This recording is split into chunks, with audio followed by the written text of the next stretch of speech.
Welcome to the Rim Break Rodeo. We hope this video helps.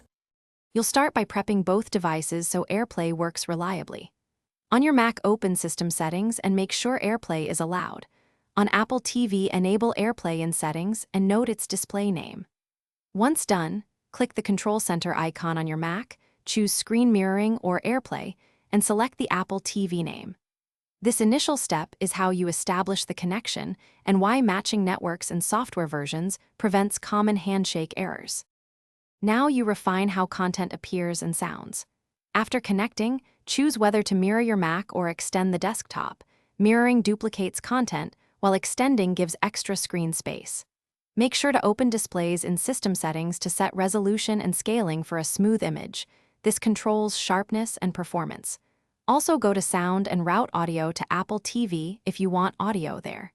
These choices affect latency, clarity, and whether apps act like they are on a second monitor. Finish by learning quick controls and one reliable fix.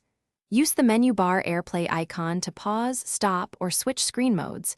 You can also drag windows between screens when using an extended display. To manage audio faster, click the volume icon and pick Apple TV.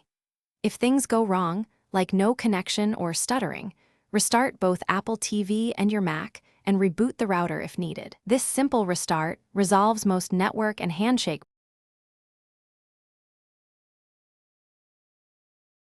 Thanks for watching. Consider subscribing if we helped you.